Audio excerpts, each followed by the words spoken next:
Oke, selamat pagi semuanya. Semoga selalu dalam keadaan sehat. Selamat datang di acara Talk Biotech Learn from Industry.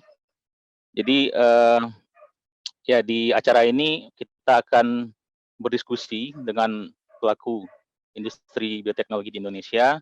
Jadi kita akan membahas mengenai perkembangan terkini dan juga bagaimana bioteknologi bisa berkontribusi bagi masyarakat. Oke, sebelumnya perkenalkan nama saya Ihsan Tria Pramanda. Saya adalah pengajar di Departemen Bioteknologi Indonesia International Institute of Life Science (I3L). Jadi saya akan bertindak sebagai moderator pada acara pagi hari ini. Untuk edisi pertama ini, kami mengundang Mbak Syarlini Eliza Putri. Beliau adalah CEO dan co-founder dari Nusantix, startup genomik pertama di Indonesia yang bergerak di bidang microbiome. Mbak Syarlin sudah bergabung dengan kita di sini. Oke. Jadi sebelumnya bisa next slide. Ya, jadi acara ini merupakan inisiasi dari Departemen Bioteknologi I3L. Jadi I3L adalah kampus yang berfokus pada bidang life science dan berlokasi di Jakarta, di Pulau Mas. Saat ini kami memiliki 10 program sarjana yang terbagi dalam School of Life Science dan School of Business. Jadi pada School of Life Science kami memiliki program bioinformatik, biomedicine, bioteknologi, food science, food technology, dan farmasi. Sementara pada School of Business kami memiliki program Business and Entrepreneurship in Life Science, Creative Digital Marketing, dan International Applied Accounting, dan juga International Business Management. Jadi acara ini akan merupakan suatu seminar series, jadi nanti akan ada edisi-edisi berikutnya. Jadi sebelum kita mulai, ya jadi kita bisa lihat agenda untuk webinar hari ini. Jadi kita akan buka acaranya, dan kemudian setelah ini Pak Syarlin akan memberikan paparannya mengenai biotech startup what to expect. Nah, jadi nanti kita akan lanjutkan dengan sesi tanya jawab dan juga nanti sesi evaluasi. Oke. Jadi ya untuk kelancaran bersama, jadi selama paparan dari Mbak Syarlin diharapkan untuk tidak mengaktifkan audio. Oke, jadi jika dari hadirin ada yang ingin bertanya, silahkan langsung ditulis di fitur Q&A di chat. Silahkan disebutkan afiliasinya, gitu ya.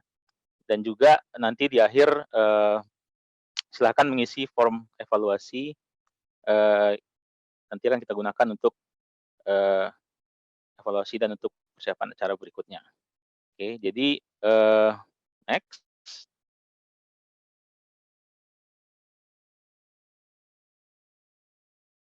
Slide berikutnya. Oke, ya jadi sekilas biografi untuk Mbak Syarlin. Jadi beliau menamatkan pendidikannya di program studi teknik kimia ITB, dan kemudian melanjutkan ke program Master of Mechanical Engineering di Imperial College London. Sebelumnya Mbak Syarlin terlibat di banyak industri, pernah bekerja di Nestle, dan kemudian juga pernah menjadi Center of Excellence Head di Samora Group, dan juga di bidang non-profit, Mbak Syarlin pernah menjadi co-founder dan board of advisor untuk Mata Garuda. Dan sekarang Mbak Syarlin sebagai CEO dan co-founder dari Nusantix. Oke, jadi ya tanpa memperpanjang waktu lagi, kita akan dengarkan paparan dari Mbak Syarlin. Oke, jadi terima kasih Mbak Syarlin sudah datang. Ya, silakan screen sharing bisa ke Mbak Syarlin. Thank you. Suara saya kedengeran, Pak Ihsan? Kedengeran, Mbak? Ya, Oke, lancar. Mas Ihsan aja. Kakak. Oke, siap. Sama, betul. Ya, oke teman-teman. Aku izin share screen dulu ya.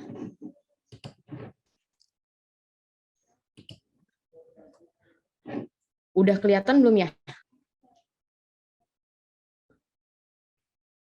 Udah kelihatan belum? Udah, Mbak. Udah ya? Ya. Oke, oke, oke. Jadi selamat pagi teman-teman. Ya, kayak kita iseng banget ya ngebahas topik serius pas lagi bulan puasa weekend gini lagi gitu kan. Jadi kayak saya diminta sama di sini Kakak Ihsan nih untuk sedikit sharing tentang building biotech startup itu apa sih yang harus kita expect gitu kan. Nah, kayak disclaimer ya, disclaimer juga dari Nusantik sendiri itu kan kita juga masih berjuang. Maksudnya kayak nasib kita kayak bentar, anak gua nangis apa ya. Oke, jadi kalau pamaya ke depannya nasibnya Nusantik saya 5-10 tahun lagi ya kita juga nggak tahu lah, tapi sejauh apa yang saya pahami tentang pengalaman bangun startup biotech itu yang akan saya sharing di sini gitu. Nah, pertama ya mungkin sekilas tentang Nusantik. Nusantik itu apa sih? Kita itu Visi kita itu adalah sebenarnya preserve Earth life form dan sustaining humanity dengan cara apa? Dengan cara menjaga microbiome diversity. Caranya gimana? Caranya kita tuh mengintegrate advanced AI sama genomics technology untuk membuat reliable index yang bisa digunakan untuk seluruh aplikasi, nggak cuma di human microbiome, tapi juga di ecological microbiome juga. Nah, terus kayak Nusantik itu sebenarnya semua tentang microbiome lah, tentang virus, tentang bakteri, tentang jamur, tentang archaea juga. Mungkin kalau orang mengenal Nusantik itu beda-beda ya. Kalau anak-anak gaul Jaksel misalnya, dia tahu Nusantik itu karena kita ada hub di Senopati di mana orang bisa menswab kulitnya untuk tahu kulitnya tuh akan bakteri, jamur, spesiesnya apa aja, terus sebaiknya pakai skincare apa. Itu yang receh. Nah, apa kalau dari ranah B2B sendiri, mereka tahu Nusantik sebagai yang mendesain working prototype-nya untuk produk BioCov PCR test kit sama MBioCov PCR test kit. Karena itu virus ya, sebenarnya gampang-gampang aja gitu deteksinya. Terus kalau pamannya stakeholder yang lain, misalnya kayak pemerintah atau kayak industri tourism, segala macam, itu mengenal Nusantik karena kita memang rutin melakukan riset di bidang ecological microbiome. Jadi kayak apapun yang hidup yang ada microbiome-nya kita bisa lakukan, seperti itu. Nah, pengalaman yang mau saya share sekarang, sebenarnya sebelum akhirnya co-founder Nusantik ini menentukan, oh ayo deh kita seriusin, kita all out, kita resign dari pekerjaan masing-masing, kita cari funding yang benar untuk bangun Nusantik di tahun lalu. Sebenarnya kayak bertahun-tahun sebelumnya itu kita tuh udah kepikiran banget lah, sejak genomics masih belum diomongin di Indonesia, kita juga udah kepikiran. Cuman kita tuh masih maju mundur, karena kita coba dikit banyak perlawanan, coba lagi oh kecewa dan segala macam gitu. Jadi ceritanya tuh panjang lah. Nah, mungkin ini yang akan aku share ya, kayak kalau misalnya kita mau bangun biotech startup nih, apa sih yang harus kita jaga nih ekspektasinya?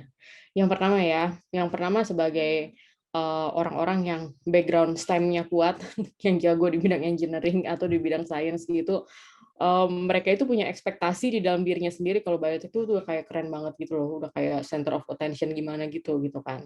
Dan berharap orang lain juga melihat seperti itu. Tapi realitinya nggak gitu, Kak. Realitinya tuh bidang-bidang life science ini tuh sebenarnya ya kita tuh tim mendukung, itu di belakang layar kelihatan juga enggak gitu kan. Nah, ini kayak aku dan teman-teman yang lain sih banyak yang ngalamin kayak gini. Untungnya kalau pamedi di Nusantik kita masih biasa aja sama ekspektasi dan reality gap yang ini. Yang kedua, apalagi yang harus kita expect nih? Nah, yang kita expect itu adalah, wah biotech tuh valuasinya tinggi-tinggi banget nih di luar negeri gitu kan. Ya itu yang kelihatan gitu kan. Karena kita lihat yang sukses-sukses itu kayak biotech, wah valuasinya gede banget gitu kan ya. Tapi jadi meskipun ekspektasi kita itu adalah wah gampang nih dapat duit dari investor nih, valuasinya gede, tapi realitinya nggak gitu. Ada juga banyak kan investor bete gitu loh. Apa sih harus ngeluarin duit banyak-banyak buat penelitian yang mereka sendiri juga nggak ngerti gitu kan, kayak apa sih nih aneh-aneh banget, harusnya gimana, ngapain diteliti kayak gitu. Itu expectation gap yang kedua. Yang ketiga, nah ini sering banget nih, ekspektasinya tuh kita ngejelasin biotech lah, genomics lah, genetics lah, itu udah kayak ngerasa keren banget gitu loh. Tapi realitinya ya orang-orang tuh nggak ngerti loh kita ngomong apa loh. Kayak nggak jarang juga ntar dianggap, dia ngomong apa sih? Aduh, saintis mah emang ruwet lah, kayak gitu. Nah, itu expectation gap yang ketiga. Itu juga yang kita alami juga yang bikin Nusantik dulunya sempat maju mundur gitu loh. Nah, jadi di sini yang aku mau share itu loh, kayak biar nasib kita nggak kayak si Om Joker ini bisa frustasi sendiri karena gap sama realitinya, gap reality expectation-nya itu jauh-jauh banget gitu kan. Nah, di sini tuh kayak aku mau nge-share satu hal penting yang bikin akhirnya kita di Nusantik itu keluar dari kegalauan internal kita maju mundur, akhirnya lompat 100% ngerjain startup gitu kan. Apa sih? Nah, yang penting banget yang saat ini kita sadari gitu kan. Kita benar-benar sadar kita bisa keluar dari expectation reality gap itu adalah karena kebetulan kita bertemu banyak orang yang secara sengaja ataupun tidak sengaja mengajarkan kita untuk memiliki mindset yang benar gitu kan. Nah, di sini disclaimer lagi ya, meskipun saya di sini ngomong mindset, tapi Nusantik jelas juga masih belajar dan nasib orang siapa yang tahu. Bisa jadi sukses, amin, mudah-mudahan, tapi bisa juga enggak, tapi semoga bisa jadi pembelajaran yang lain juga gitu kan. Nah, apa sih mindset yang saya maksud di sini? Jadi coba kita membayangkan kalau journey kita dalam membangun suatu bisnis atau journey kita dalam mencapai suatu tujuan lah, mau itu tujuan sesimpel badan lebih langsing atau tujuan mau punya rumah atau apa dan segala macam, kita imagine aja seperti si kelinci lucu ini dia harus ngelewatin banyak labirin untuk mencapai tujuannya, yaitu mendapatkan si wortel.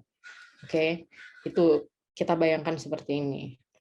Kalau thinking boundaries atau pola pikir kita terhadap suatu masalah itu benar, dari di sini kelihatan misalnya lingkaran orange-nya itu lebih gede dari labirinnya, kita tuh bisa ngelihat dengan detail, oh labirinnya segede itu loh, berarti saya depan harus lurus dulu, terus belok kanan, habis itu belok kiri, terus putar balik, terus gimana sampai akhirnya kita mencapai ke si wortelnya itu.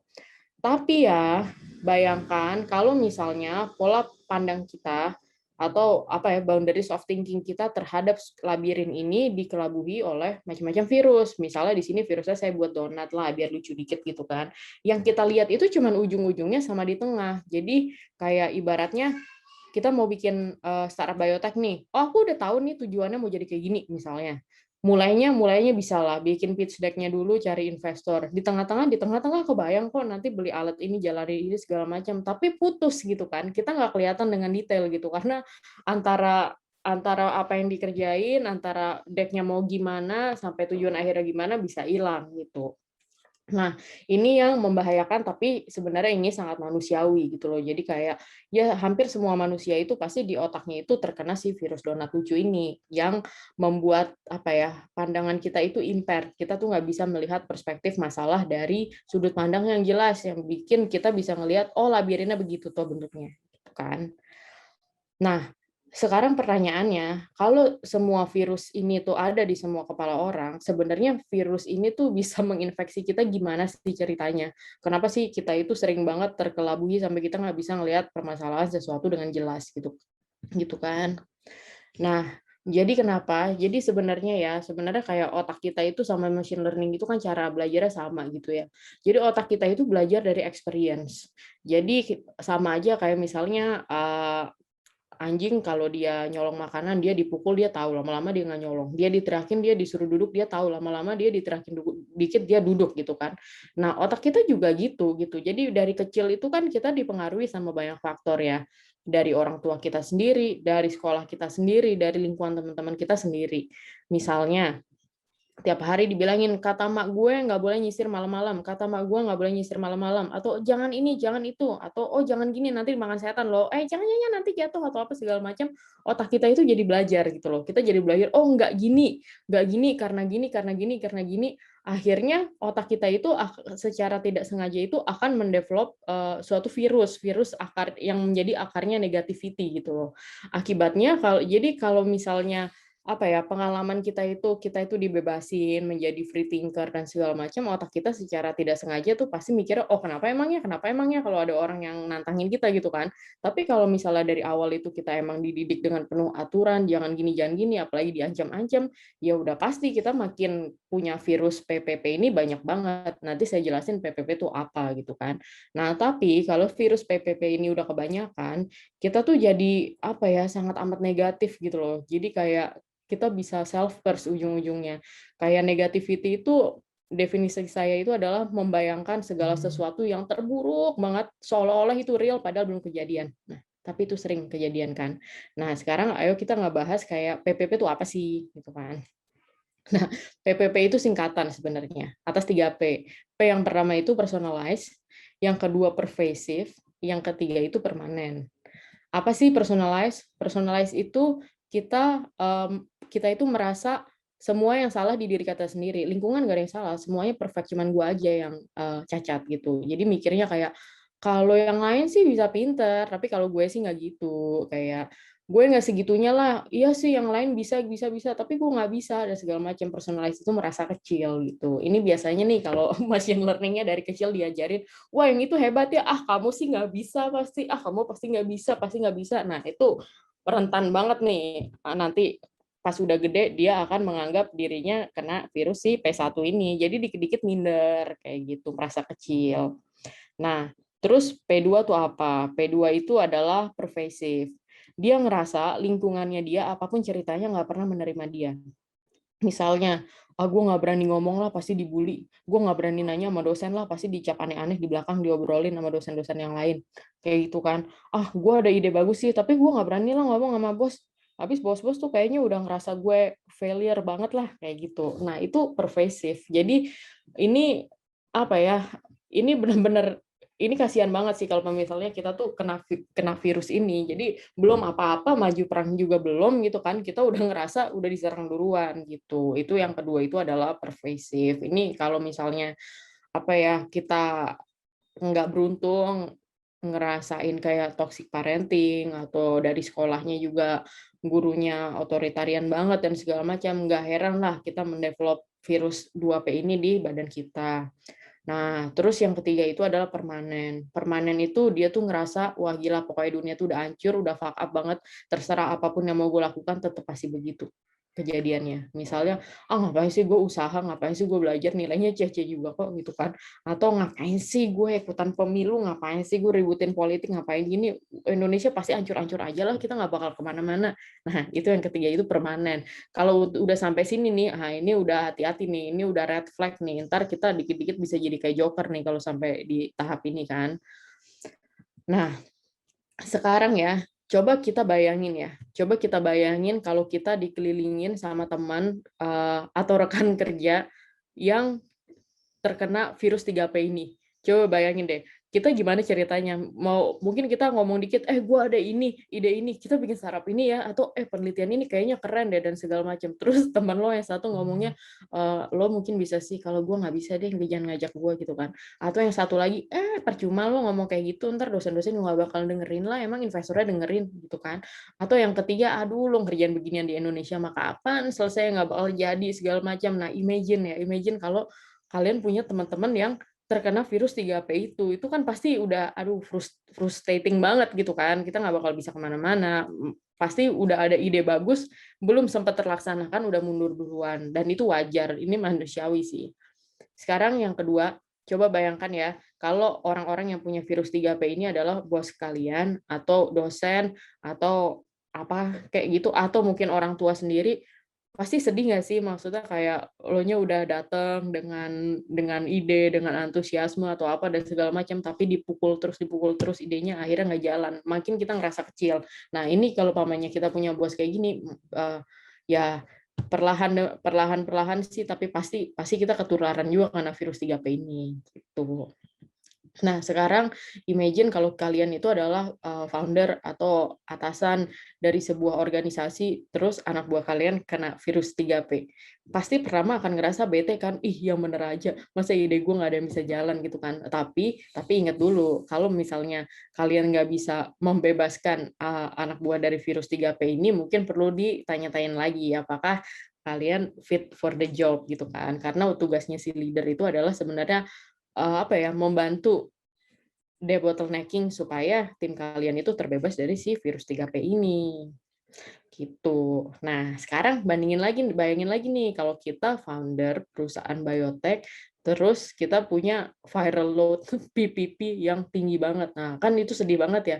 Pasti dikit-dikit mikir, aduh fundraising gimana ya, gue nggak punya network loh. Atau gue ada ide sih, tapi gue ngomong kayak gitu takut dicap halu deh, kayak gitu kan. Atau mungkin lebih parah lagi, kayaknya orang lihat muka gue aja udah ilfeel deh. Kayak gitu. Atau, aduh gue bukan lulusan luar negeri nih, gue bukan lulusan MIT. Susah nih, susah ini, susah ini, susah ini. Akhirnya pasti nggak kemana-mana kan, akan makin sangat berat untuk memulai segala sesuatu. Padahal balik lagi, kalau udah kena virus PPP ini, mereka tuh membayangkan yang udah yang terburuk, padahal kejadian juga belum gitu kan. Nah, itu. Nah, makanya sekarang kayak ini adalah pembelajaran dari aku pribadi dan teman-teman Nusantics yang lainnya sih, kayak kan kita tuh sadar banget lah virus PPP itu ada dan itu bahaya banget, apalagi kalau dipiara gitu kan. Nah, terus sekarang pertanyaannya adalah gimana ya caranya supaya kita bisa melindungi otak kita ini dari si virus PPP ini? Gimana sih caranya kan? Nah, untungnya ya bertahun-tahun yang lalu kita tuh diingetin, baik secara sengaja maupun tidak sengaja dari orang-orang di sekitar kita. Kalau when we have the right boundaries of thinking, anything possible, literally gitu kan. Tapi sekarang pertanyaannya, gimana supaya kita bisa punya right boundaries of thinking? Nah, ternyata ada 3 hal nih yang bisa kita lakukan. Yang pertama itu adalah kita tuh harus sadar dulu kalau virus PPP itu ada dan ada di badan kita. Yang penting accepting dulu, itu nomor 1. Kita tahu kita punya virus PPP itu, kita jadi punya self awareness gitu loh untuk oh mungkin nih 1P nih, oh mungkin 2P nih atau 3P kayak gitu. Jadi kita kalau tiap ada pikiran negatif udah ada apa ya? Udah ada auto blockernya dulu dari badan kita kayak ah ini kayak si virusnya doang gitu kan. Terus yang kedua itu adalah train our imagination. Terus yang ketiga itu adalah mentality pasti ada jalan dan kita harus enjoy paradoks karena di dunia ini nggak ada yang 100% benar atau 100% salah sih. Pasti kebenarannya mencakup yang salah dan benar gitu. Nah, sekarang ayo kita bahas satu-satu nih, kayak identify and get rid of PPP itu yang saya sampaikan tadi. Yang penting sadar dulu kalau virus PPP itu ada dan kita sendiri tuh udah kena. Mungkin orang ada yang kenanya 1P doang, ada yang 2P doang, ada yang mungkin 3-tiganya gitu. Tapi dengan kita sadar nih, tiap ada negativity datang nih, misal lagi bikin deck, antar gue dibilang halu, kita sadar lagi, ini P2 kali ya, kan gitu kan. Yang penting sadar dulu. Nah, terus yang kedua, train your imagination. Ini buat bangun biotech startup, ini tuh penting banget. Mimpi sama imagination itu beda ya. Imagination itu detail. Kalau mimpi itu bisa aja kayak halu gitu kan. Ibaratnya nih ada famous quote dari Albert Einstein kan kayak imagination is more important than knowledge. Knowledge is limited but imagination encircles the world gitu kan. Nah, ini tuh emang benar gitu ya, kayak kita di Nusantis itu punya mantra kayak kalau kita ngebayangin aja susah, boro-boro gimana ngerjainnya, apalagi mewujudkannya gitu. Nah, sekarang ini ada gambaran nih singkat nih kayak bedanya mimpi sama imagination ya. Mimpi nih misalnya kayak oh ini mimpi anak kecil misalnya. Suatu saat gue terbangun di hutan terus bertemu unicorn terus otomatis gue jadi princess, selesai. Itu mimpi nggak jelas mau diwujudkannya juga bingung gitu kan. Tapi kalau imagination itu kayak yang di bawahnya, misalnya suatu saat gue tertidur terus pas gue bangun tempat tidur gue tuh udah ada di tengah hutan, terus di situ ketemu nyokap, tapi di sekeliling kok ada banyak pohon ya, ada 20 jenis pohon, terus tiba-tiba ada si dragon muncul, terus tiba-tiba ada unicorn, terus tiba-tiba ada fairy tales lainnya, ada apa sih, iya ya, pokoknya komponen fairy tales lainnya yang ada di film-film Disney lah, disebutkan gitu kan, terus kok binatang-binatang dan tumbuhan ini ngobrol sama gue ya, kok mereka mengingatkan gue kalau mereka bilang, oh little princess help me dong, existence gue terancam nih gara-gara di sebelah ada apa dan segala macam yang membuat mereka jadi terganggu kehidupannya kayak gitu kan. Terus habis itu dia dapat mimpi itu, terus si cewek ini ceritanya anak kecil ini dia bangun terus dia berjalan ke hutan di dekat rumahnya.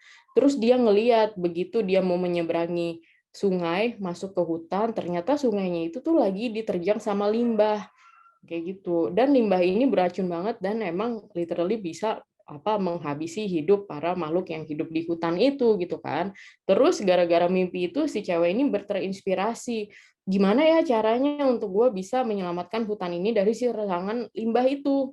kayak gitu misalnya. Terus dia benar-benar beraksi gitu kan, sampai akhirnya si limbahnya itu nggak masuk ke sungainya. Terus habis itu dia setelah sungainya udah bersih, dia main ke hutan, terusnya dia memperhatikan lagi, terus dia benar-benar sadar kalau oh ternyata kayak pohon tuh emang macam-macam jenis ya, seperti ada yang di mimpinya atau apa dan segala macam. Nah, itu ujung-ujungnya ya dia bakal jadi princess juga in her own definition gitu loh. Dia bisa jadi kayak apa ya, seseorang yang emang penting banget di hutan karena dia emang berhasil menyelamatkan hutan itu, contoh.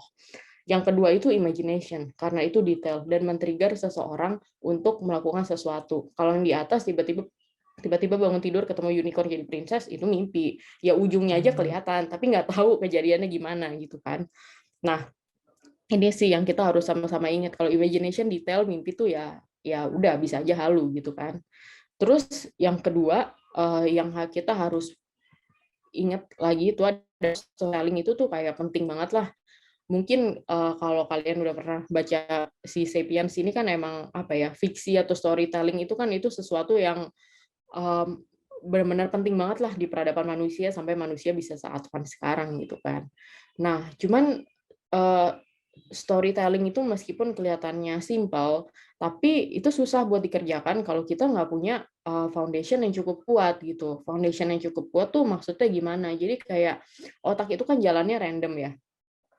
Otak itu jalannya tuh lumayan random, dan ide itu tuh keluar kalau kita emang otaknya jalannya lumayan random gitu loh. Kalau otak kita tuh jalannya udah kayak algoritma yang sangat terprediksi, jagonya matematik aja, itu tiba-tiba keluar ide agak susah gitu kan. Makanya kalau pamer kita lihat di sejarah ya, ide-ide yang bagus itu kan keluar dari seorang polimath gitu kan, yang belajar di banyak bidang. Nah, begitu juga dengan kita gitu. Jadi kayak baca buku itu emang penting banget, tapi yang paling penting lagi itu adalah kita tuh harus punya di bidang STEM, tapi jangan STEM aja yang dibaca. Kayak nggak ada salahnya kok kita baca buku tentang agama, politics, history, arts, romance, comics, atau biografi, atau yang lainnya itu nggak kenapa-napa. Karena dengan kita memasukkan banyak variasi referensi ke otak kita itu apa ya, lebih cerdas daripada AI kan. Kita tuh bisa connecting the dots gitu loh. Nah, saat kita bisa connecting the dots itu biasanya langsung keluar ada ide gitu. Makanya kayak saran banget lah buat teman-teman meskipun emang kuliahnya STEM nggak usah temenan sama yang dari STEM terus. Jadi kayak kita bisa men-challenge diri kita lah, kayak ayolah kita ngobrol atau debat sama anak yang background sejarah atau arts, gimana ceritanya gitu kan. Nah, terus kayak mungkin teman-teman tahu ya sama Martin Luther King ya. Ini tuh benar-benar contoh banget ya orang yang punya right boundaries of thinking loh. Jadi dia tuh benar-benar kalau aku bilang sih kayak beautiful mind banget lah gitu. Jadi kayak di saat orang-orang kulit berwarna ini pada zamannya itu benar-benar diperbudakan gitu ya. Dia tuh bisa membuat suatu speech yang penuh imajinasi gitu. Jadi kayak tadi kan ada mimpi, ada imajinasi gitu kan. Kalau mimpi itu kan cuman bilang, misalnya orang hitam bisa jadi pemimpin, ya udah itu mimpi aja gitu kan. Tapi kalau pamannya yang diomongkan sama Martin Luther King ini imagination gitu. Coba dia tuh benar-benar detail menggambarkan kayak, "I have a dream that my 4 children will one day live in a nation where they will not be judged by the color of their skin, but by the content of their karakter," kayak gitu. Dia menjelaskan tuh dengan oleh Martin Luther King ini yang membawa harapan bagi kaumnya dia untuk suatu saat nanti, bukan suatu saat ya, untuk terus berjuang memperjuangkan hak mereka, untuk selalu ingat kalau mereka itu punya self worth, untuk selalu punya apa ya, drive untuk membuktikan kalau kita bisa kok memperbaiki nasib kita, kayak gitu. Jadi kayak kalau si Bapak Martin Luther King ini sih menurut gue pribadi kayak dia sih pasti banget sih bebas dari virus P3 atau at least virusnya tuh viral load-nya tuh dikit banget, kalau di PCR pasti nggak kelihatan gitu kan ya. Jadi nggak banyak gitu. Ini kayak pembelajaran banget lah. Nah, sekarang ya at this very important moment in the history ya, di mana kita dihadapkan sama pandemi, di mana kayak not even vaksin gitu bisa menyelesaikan pandemi ini gitu loh. Banyak hal yang kita nggak tahu, tapi biodiversity loss di mana-mana, climate change makin parah dan segala macam. Kita tuh benar-benar butuh orang-orang yang apa ya, punya beautiful mind gitu ya, yang benar-benar bebas dari si virus P3 tadi. Kayak titik ini tuh benar-benar penting banget untuk kita benar-benar menjaga mindset kita supaya tetap jernih dan nggak keseret-seret sama virus orang-orang yang punya virus P3 dengan kadar yang cukup parah gitu kan. gitu. Nah, terus tadi setelah imagination, kayak yang penting juga kalau kita mau bikin startup biotech itu adalah pitching gitu kan. Nah, pitching itu tuh juga bukan semata-mata bilang market size-nya segini, terus gue butuh duit segini, enggak kayak gitu gitu loh. Kayak pitching yang berhasil itu adalah pitching yang bisa tell a story. Kayak gitu. Karena ujung-ujungnya ya, untuk kita ngedapetin investor, investor itu mau ngasih duit bukan semata-mata karena, oh ini market size-nya gede. Enggak, itu salah satu faktor. Tapi yang paling penting itu adalah investor itu mau mendukung kita kalau dia bisa membayangkan visi yang sama dengan apa yang kita bayangkan. Jadi kalau kita itu bisa menceritakan sebuah story dengan detail, itu bentar ya, anak gua ini nangis.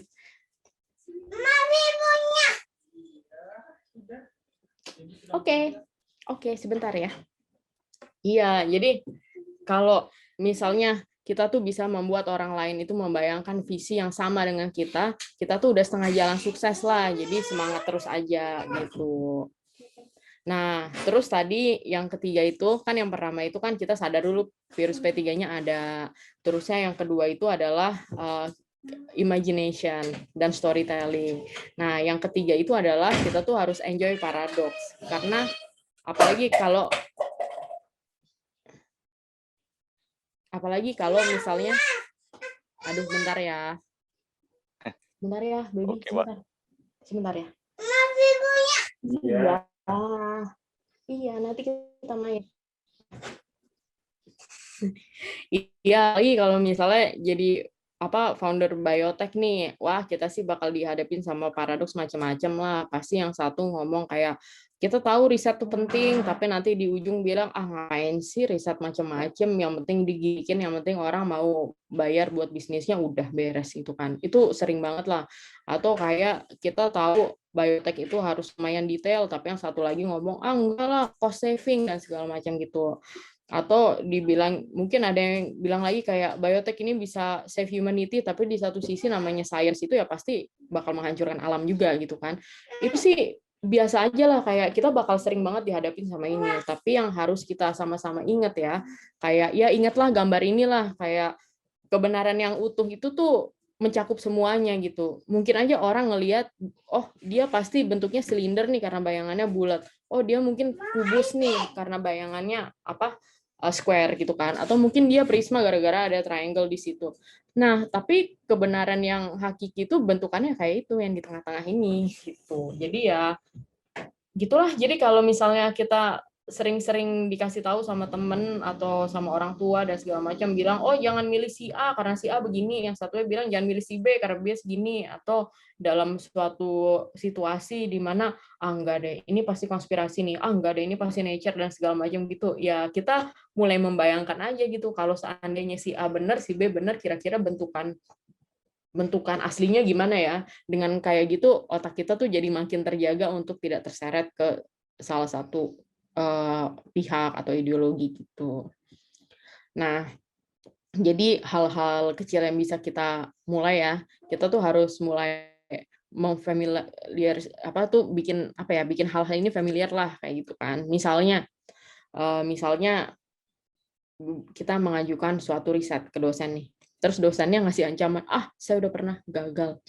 Responnya respon orang kalau punya virus PPP yang banyak, pasti jawabannya, oh gitu ya Pak ya, siap, mohon maaf ya Pak, udah gitu doang gitu kan.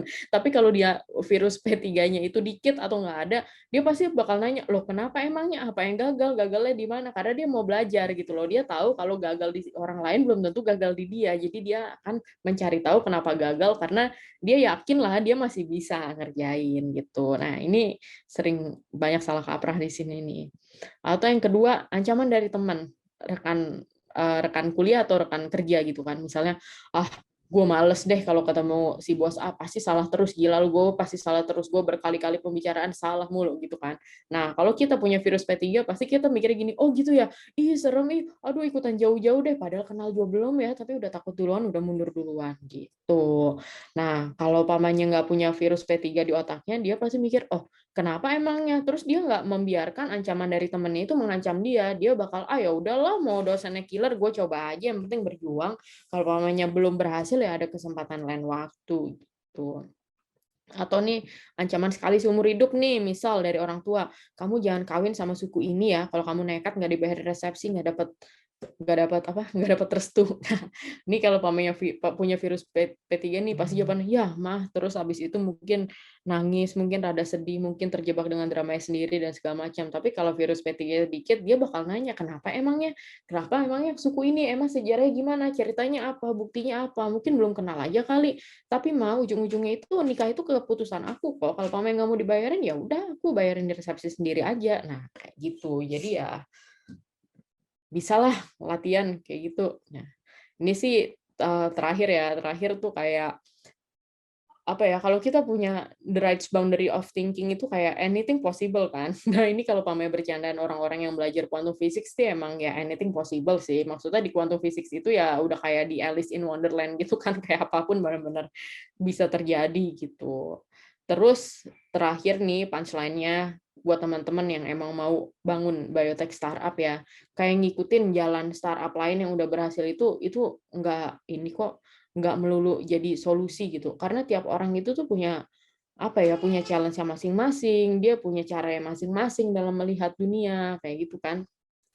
Jadi, ujung-ujungnya tuh yang benar-benar bisa kita lakukan itu adalah kita tuh harus menjaga mindset kita dari si virus P3 itu, habis itu ya kita benar-benar go explore the world lah, kayak kita get lost, find ourselves, find our path, kayak gitu. Karena ujung-ujungnya kayak untuk bikin deck itu gampang kok, untuk pitching ke investor itu nggak sesusah itu gitu kan. Tapi untuk benar-benar punya apa ya, conviction untuk kita mengerjakan apa yang mau kita kerjakan 100% tanpa ragu-ragu, itu benar-benar membutuhkan mindset kita yang udah clear dulu, yang udah benar-benar bebas dari segala macam keraguan dan negativity.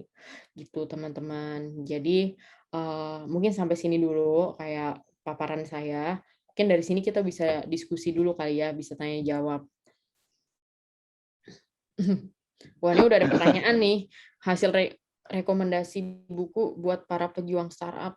Semua buku sih, Kak, yang penting macam-macam aja jenisnya. Karena ujung-ujungnya kalau kita mau membuat startup itu, meskipun kita background-nya biotech gitu ya, apa yang kita hadapin itu bukan masalah biotech kok, masalah R&D itu cuman masalah mungkin 10% dari startup yang kita kerjain, 90%-nya ya banyak lah. Mungkin ada masalah psikologi, mungkin ada sesuatu yang bisa dijawab dari sisi filsafat atau mungkin politik, kayak gitu, Kak. Oke. Oke, terima kasih Mbak Sherlyn, sangat Mhm. menginspirasi sekali karena ini ya, banyak menyinggung aspek psikologi juga jadi kayak apa ya, relatable gitu. Jadi kita bisa melihat terutama saya juga sangat tertarik dengan ide tentang 3P tadi juga enjoy the paradox. Tapi Ya. ya mungkin sebelum pertanyaan dari saya, nanti saya di akhir aja deh. Di sini sudah ada beberapa pertanyaan Mbak, di chat, jadi mungkin Mhm. saya bisa bacakan. Ya. Jadi yang pertama ada dari Windy Sahar. Jadi, Windy ini tertarik tentang cerita awal Nusantik. Jadi bagaimana bisa, tertarik untuk menekuni dunia dan project pertama apa yang paling berkesan dan yang Gimana, Kak? Maaf tadi putus-putus. oh, ya, jadi saya Mhm. ulangi. Jadi, cerita awal gimana Nusantik bisa terjun ke dunia startup dan juga, mungkin project pertama apa yang paling berkesan dan bisa memotivasi seluruh member hingga jadi sampai sebesar sekarang. Oh, mungkin kalau diceritain detail banget, kepanjangan banget ya. Cuman, intinya tuh gini, intinya kayak aku sama, apa, para co-founder Nusantis yang lain kayak kita tuh kerja di suatu tempat, di mana challenge yang kita hadapi itu sebenarnya bisa diselesaikan dengan advance biotech gitu. Waktu itu kita udah ngelihat kayak, oh challenge yang kita hadapin ini sebenarnya kayak biotech Israel udah berhasil kok, kayak gitu. Kita udah tahu udah segala macam. Kita tahu kayak kalau ada kebutuhan dari apa ya, utilisasi advance biotech dan kerjasama sama luar negeri dengan cara yang harus lumayan agile, nggak boleh kena birokrasi gitu kan. Nah, cuman waktu itu kayak atasan kita tuh kayak skeptis gitu kan, karena nggak pernah tahu kayak satu dia nggak tahu biotek gitu kan. Terus yang kedua udah keder duluan karena biotek itu investasinya emang tinggi gitu kan.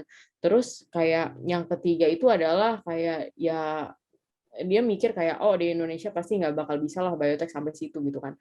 Nah tapi sebenarnya dengan adanya constraint seperti itulah itu yang secara tidak sengaja itu memanaskan memanaskan jiwa-jiwa kami yang akhirnya jadi founder Nusantis ini loh kayak mikir ya kok gitu sih padahal ini masalah real loh ini bisa diselesaikan loh tapi kenapa nggak bisa nah disitulah jadi kita mulai kepikiran kayak untuk mandiri menyelesaikan problem itu gitu kan. Tuh ceritanya. Jadi ya karena emang ada problem dan kita punya ide tapi di-challenge macam-macam, makanya tiba-tiba muncul keinginan untuk mandiri gitu, Kak. Oke. Kemudian ini juga ada jadi kayaknya ini ya pertanyaannya terpencar, ada yang di chat, ada yang di Q&A. Jadi mungkin Ya, saya habiskan dulu yang di chat ya. Jadi nanti, oke. teman-teman yang lain silakan kalau Ya. misalnya masih bertanya, langsung di Q&A aja ya. Nah, Mhm. jadi pertanyaan berikutnya dari Salsina. Jadi, tentang market approval. Jadi ada tanggapan Tabu bahwa, ada anggapan tabu masyarakat soal produk bioteknologi, terutama di beberapa wilayah. Bagaimana caranya supaya idealisme kita bisa bertemu dengan ekspektasi dan kebutuhan masyarakat di saat target market kita itu kemungkinan pesimis soal pendekatan bioteknologi. Ini mungkin saya kurang ini ya, mungkin kalau contoh spesifik mungkin kayak ini kali ya Mbak, kayak vaksin misalkan orang pada takut banyak hoax segala macam. Nah, jadi mungkin kayak produk biotek ini gimana agar bisa diterima masyarakat kali ya? Mungkin pertanyaannya. Oh, oke. Sebenarnya ya dengan kita beranggapan biotek itu tabu ya, itu sebenarnya kita membiarkan virus 2P untuk apa ya, untuk menghadapi kita sih. Sebenarnya kayak gitu, karena itu kan sebenarnya masih asumsi kita. Kalau Mhm. masyarakat nganggapnya tabu gitu kan.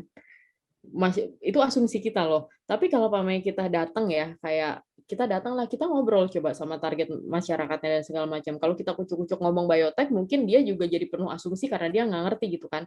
Tapi coba kita pendekatannya pakai sesuatu yang mereka udah tahu gitu. Bu tahu yogurt nggak? Bu tahu kefir nggak? Gitu kan misalnya. Atau kayak Bu tahu nggak itu ada melon yang semuanya tuh ukurannya seragam dan manis misalnya gitu. Itu kayaknya orang nggak nganggap tabu gitu sih. Maksudnya di pengalaman Nusantik sih sebenarnya ya kita cuman bilang kayak masyarakat itu emang awam. Maksudnya dia nggak tahu bioteknologi itu apa gitu. Tapi kalau kita membahasakannya itu dengan gampang sesuatu yang dia ngerti, kita juga nggak bisa bilang kalau biotek itu tabu di masyarakat Indonesia gitu, Kak. Oh, oke. Berarti komunikasi ya, Mbak, intinya ya? Jadi terutama kalau, apa, kayak teknologinya atau produknya mungkin asing, jadi gimana agar bisa connect sama calon market-nya kali ya, Mbak, ininya, eee, solusinya gitu ya? Iya, Kak, iya. Jadi kayak ini kan sebenarnya kayak masalahnya itu kan emang di komunikasi lagi kan. Jadi ya seperti yang saya bilang tadi kayak kita mau bikin startup biotech namanya R&D tuh mungkin dramanya tuh nggak sedrama cara kita komunikasikan sama masyarakat gitu. Jadi ya kita harus benar-benar unblocking lah kalau kita ngerasa lingkungan Indonesia pasti nggak terima biotek, ya itu benar parsial karena emang mereka awam, Mmm, tapi pertanyaannya adalah kalau kita bisa berbicara tentang sesuatu hal yang kita ngerti dan mereka ngerti, apakah mereka akan bilang tabu gitu kan? oke, sangat menarik. Oke, jadi mudah-mudahan terjawab untuk Salsina. Kemudian ada pertanyaan lagi, Mbak. Nah, ini lebih ke, hubungan dengan investor juga, jadi mungkin mirip dengan yang di awal ya. Nah, jadi, karena kalau produk biotech, butuh waktu lama untuk menemui demand customer, bagaimana caranya kita bisa meyakinkan investor untuk tetap mendukung selama proses pengembangan ini gitu. Jadi mungkin ya karena hasilnya mungkin lama ya baru kelihatan. Jadi gimana agar, investor tetap bisa sevisi sama kita gitu selama prosesnya ini? Wah, kalau ini sih pertanyaannya juga masih nih, aku belum bisa jawab nih, karena di Nusantik sendiri juga kita kan produk development-nya itu akhirnya kita macam-macam gitu. Jadi kita pipelining-kan gitu, Kak. Jadi kayak Hmm. benar-benar yang inti nih, yang emang butuh waktu lama buat develop itu kita jaga habis-habisan. Tapi Hmm. biar si investornya itu sabar menunggu, kita bikin kayak inovasi lainnya yang kecil-kecilan yang time to market-nya itu bisa lebih cepat kayak gitu. Jadi emang harus dipecah-pecah sih. Kalau kita cuman kekeh sama satu penelitian di mana itu butuh waktu misalnya 5 tahun sampai kelihatan ke pasar, untuk cari investor di Indonesia sih challenging banget gitu kan. Makanya salah satu triknya itu adalah kita bikin R&D-nya itu paralel, mungkin 3, mungkin 4. Jadi 2 yang kecil-kecil bisa jalan dulu, kelihatan ada traction-nya sambil kita mengedukasi masyarakat, sambil kita ngejagain satu riset utamanya gitu, Kak. Oh, oke. Jadi ini ya, Mbak, jadi kayak diversifikasi juga kali ya, Mbak? Iya iya, diversifikasi kayak harus di awal kalau kalau menurut pengalaman kami ya, kalau Hmm. mau ngomongin biotech gitu. Karena kalau mau ideal-ideal banget kayak biotech yang farmasi misalnya di luar negeri gitu bisa sampai 10 tahun baru ke pas market gitu. Di kita, itu challenging karena belum ada contohnya dan orang belum kebayang gitu loh. Bukan berarti nggak bisa ya, mungkin kalau kita bisa Hmm. menjelaskan dengan gamblang, detail, investornya bisa ngelihat visinya sejalan, mungkin mereka mau ngasih duit gitu kan. Tapi nanti di tahun-tahun 2, 3, 4 mungkin mereka mulai nggak sabaran kan, "Ini mana nih? Ini beneran nggak sih ini duit gua keluar nggak?" Dan segala macam gitu kan. Jadi ya win-win-nya itu diversifikasi sedini mungkin. Jadi kita benar-benar pick our battle lah yang benar-benar bakal jadi apa ya, bakal jadi eee apa ya, bakal jadi aset utama kita ya kita jalani dengan serius, lama, jangan ada Hmm. intervensi cepat-cepat komersil padahal itu belum siap gitu kan. Tapi sesuatu yang emang udah simpel, udah proven, bisa dikerjain, bisa langsung dipasarkan, ya kita pasarkan gitu, Kak. Oh, oke. Menarik, Mbak. Jadi gimana tetap menjaga idealisme tapi juga tetap, apa ya istilahnya, kayak mungkin realistis kali ya, agar tetap jalan gitu ya? Iya Eee, iya. Jadi kalau main catur ratunya dijaga, Kak. Jangan baru main yang lain maju dulu. ini udah berapa minggu yang lalu. Oke, jadi, ya mungkin ini ada pertanyaan lagi di chat. Jadi, terutama untuk microbiome, jadi gimana dulu Muzantix bisa menawarkan ide microbiome ini ke investor, terutama karena mungkin ide microbiome ini cukup asing untuk orang awam. Oh, iya. Ya, dulu sih kita cerita ide microbiome tuh berdasarkan kayak, ya ini sih, storytelling lagi-lagi, kayak berdasarkan pengalamanku gitu kan, kayak, gua ngelahirin sesar, kayak gitu. Hmm. Terus apa, anak sesar itu emang lebih rentan kan, lebih rentan eksema, kayak gitu. Terus habis itu, kegalauan selanjutnya kayak, ya gue cerita aja gitu, gue galau kayak anak gue mau dikasih ASI full, dicampur susu formula atau susu formula aja gitu kan. Tapi sebagai saintis kan kepo ya, keponya sama jurnal Nature ya misalnya gitu kan.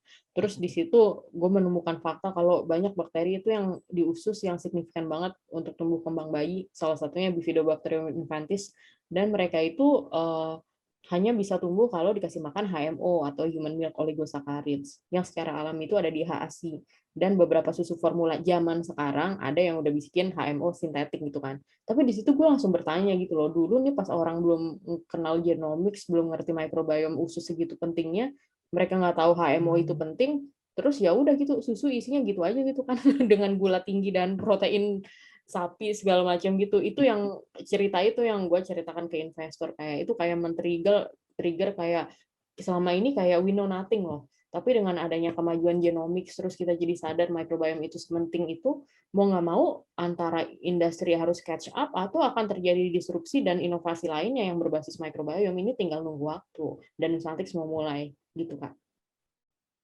Oh, jadi story personal itu berarti penting ya, Mbak, ya, untuk menarik emosi orang berarti kurang lebih? Enggak sih, sebenarnya nggak harus personal, yang penting story-nya itu detail dan ignite imagination gitu. Oke, Kalau kita jadi kuncinya datang imajinasi. misalnya microbiome tanah itu, bisa bikin subur ya, ya udah terus kenapa gitu kan orang jawabnya gitu kan.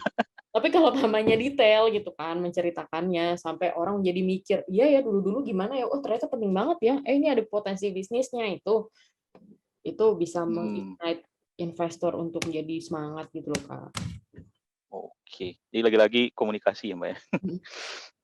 Oke, kemudian ini ada beberapa pertanyaan tentang produk, tapi mungkin saya gabung di belakang ya. Nah, ini terkait tentang yang tadi kayak Mbak, tentang 3P tadi ya. Jadi Mhm. ini ini nggak ada namanya.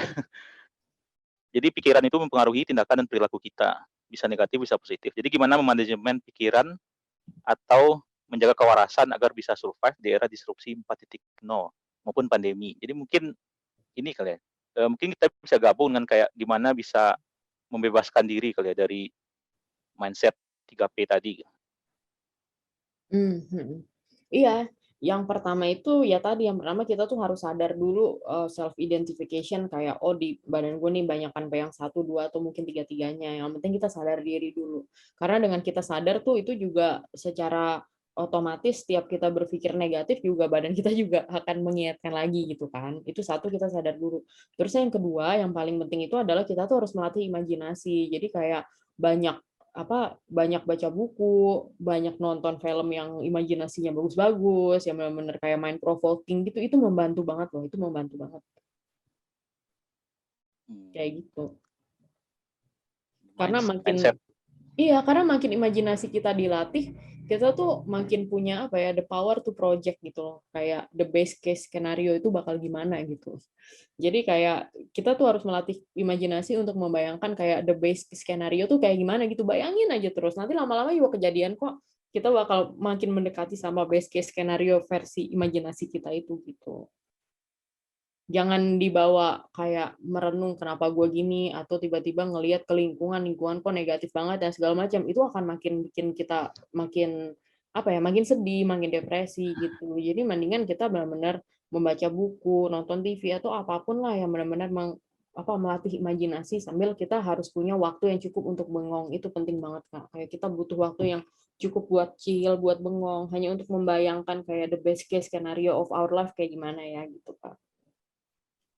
Oh, gitu. Berarti ini kalau saya boleh nambahin ya, berarti kayak personality type gitu apakah ngaruh untuk kayak apa ya, kayak menjamin bukan menjamin juga sih, kayak mendukung gitu, seseorang bisa sukses di dunia startup. Mungkin ya kayak tadi lah, mungkin kalau ada orang yang gimana ya, bawaannya mungkin pesimis atau terlalu banyak memikirkan kemungkinan buruknya gitu, apakah istilahnya itu jadi kayak semacam ini ya, hambatan?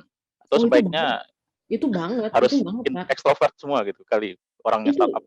iya, itu banget, Kak, banget, Kak. Bayangin kalau misalnya kita lagi ada ide nih, tapi Mhm. instead of kita membiarkan kita kita kita hilang dalam ide itu, kita nulis-nulis, "Wah, idenya bisa gini bisa gini bisa gini." Kalau orang udah kebanyakan negativity, virus 3P-nya tinggi, dia pasti mikir, "Ah, gila gua halu deh." Akhirnya nggak ditulis, terus nggak kemana-mana gitu kan. Padahal apa yang hasil tulisannya dia itu bisa benar-benar membuka banyak paradigm, mungkin bisa bisa meng-convince investor kelas berat mungkin kayak gitu. Jadi ya kita tuh harus membiarkan diri kita hilang dalam imajinasi yang positif sih kayak gitu, Kak. Mmm, jadi mungkin seenggaknya kalau ada ide tetap dikeluarkan dulu kali ya, Mbak? Nanti kan bisa Keluarin dulu. didiskusikan kali ya? Iya.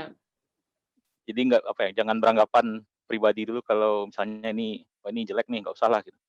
Oh jangan, kita harus sadar dulu kayak, "Wah ini 2P nih, P kedua nih, P kedua." Pikirin dulu, tulis dulu gitu.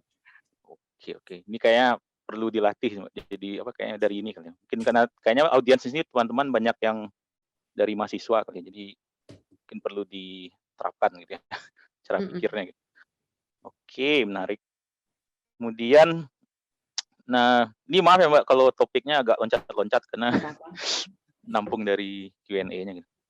Nah, jadi kemudian ini ada ini saya di ruang Q&A ya, eee, ini dari Leon. Jadi, ini tentang cerita maju mundur dalam bangun Nusantix. Nah, jadi Iya. kalau boleh sharing gitu, apa yang dulu menjadi hambatan buat bangun Nusantix dan Mhm. kemudian, ya bagaimana ekspektasi untuk biotek di Indonesia sendiri. Ini mungkin terkait hambatan juga ya, jadi ke depannya nanti bakal gimana gitu. Kemudian, ini tentang perusahaan. Jadi kalau sekarang Nusantix selain berfokus di bidang skincare, apakah ada rencana lain dan juga membuka internship? Jadi to the point pertanyaannya. Panjang nih. Panjang nih. Jadi kayak yang pertama nih kalau buat maju mundur ya, apa sih Mhm. yang dulu jadi hambatan? Jadi hambatan si virus 3P itu, Kak. Beneran. Beneran loh, maksudnya kayak sebelum akhirnya kita tuh benar-benar berani untuk menceritakan ide itu dalam sebuah storytelling, bikin deck dan maju ke investor, itu benar-benar yang hambatan utamanya itu adalah founder-nya itu masih kena virus 3P gitu. Masih kena Hmm. virus 3P itu adalah karena ya masih banyak yang inilah, masih banyak yang minder termasuk gua gitu ya. Gua Hmm. sendiri juga waktu itu mikir, ya gua bukan lulusan MIT susah nih kalau ngomongnya yang gede-gede kayak gini. Dulu gue juga mikirnya kayak gitu loh, kayak sampai sekarang juga masih suka berpikir kayak gitu kan. Terus yang bentar iklan tuh. Terus yang kedua tuh kayak virus P kedua itu adalah kayak mikir kayak dulu kita sama-sama sadar gitu ya, kayak founder yang lain juga, share lo, gila lu ngomongin microbiome yang aneh-aneh kayak gitu. Perasaan netizen Indonesia masih sukanya YouTube-nya begituan ya. Iya benar gitu kan, kayak itu P yang kedua banget pervasive kan. Kita ngerasa apapun yang mau kita omongin pasti market mikirnya gitu kan. Tapi sebenarnya Hmm. on the other side ya, kita kan jadi mikir, eh ternyata masyarakat Indonesia juga haus konten segitunya gitu kan. Jadi kalau kita one day bisa punya storytelling yang sangat biotek tapi bahasanya bisa nyambung sama mereka, kita juga bisa bisa ini, bisa apa ya, diverting that attention juga gitu kan. Terus yang P yang ketiga itu juga kena, kayak kita mikir ini beneran nih kerjanya di Indonesia nih, pemerintahnya kayak gini nih segala macam gitu kan. Belum lagi kayak dulu kayak kita punya ya gitulah, waktu sebelum kita full di Nusantics ya, kayak lingkungan kerja kita juga mungkin atasan-atasannya Hmm. yang emang udah lebih berpengalaman cuma mikir, "Ah, lu gila, siapa yang mau danai, siapa yang gini," kayak gitu kan. Tapi ya itu hambatannya kayak gitu, hambatannya 3P itu tadi, gitu. Cuman untungnya kita bertiga itu emang, imajinasinya rada-rada gitu, Kak. Kita tuh suka sesuatu yang penuh imajinasi lah, kita suka film-film yang imajinasinya tuh tinggi-tinggi, mau nggak tahu lah sejenis Star Wars mungkin atau Marvel atau apa dan segala macam gitu kan. Jadi ya yang kita lakukan itu adalah, ya udahlah kita coba bikin kayak apa ya, kayak safe session gitu di mana kita bisa sebebas-bebasnya bermimpi gitu kan. Kalau kita benar-benar kalau mimpi kan gratis ya. Kalau kita punya all the resources in the world gitu, kita tuh sebenarnya pengen menjalankan hidup yang kayak apa sih? Dan Nusantics ini bakal yang kayak apa kayak gitu. Itu sih yang membantu kita perlahan tapi pasti.